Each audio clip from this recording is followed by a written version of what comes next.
chiba babande sote zobheke vawotse kuti mechiki ndati ndoda kukorokora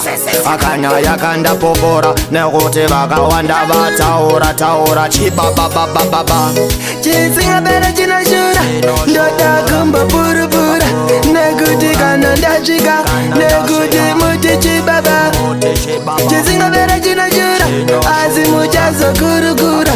kuti chaive chibabababa ndizade urempenyu hapana nokupasando vanotapana chanoimba nekuti vakasvimba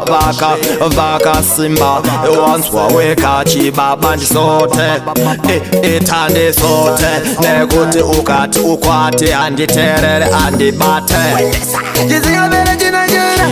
asi muchazokurukura kuti chaive chibaba ndisote chisingapera chinashura asi muchazokurukura kuti chaive chibaba ndoda kukupa pena yepena nekuti watadza upinda gehena uri munhu wapinda machena vamwe varipo vanoti vari kusasasasa malangweji ndau yakuchinja mastrategy nekuti mapandechi ndavasatsa voti mumadinjimanya chisingapera chinashura asi muchazokurukura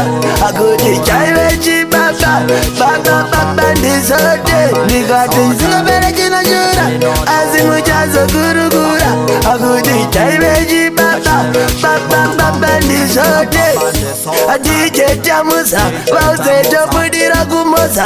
asi ngoma vachadzosa nekuti asi magasa dj inopi ndoda kuti vanhu vese vatizi ndapinda dzangu dzemutv mangoma vatondipasipi nekuti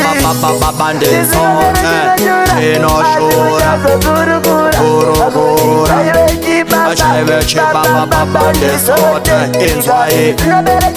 chinoshura nekuti munonzwa mekandichichema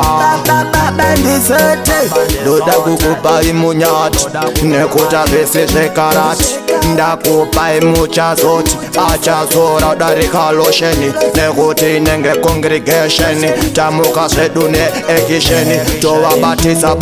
pasi tovakutamisa nekuti vana DJ Timosa, DKT,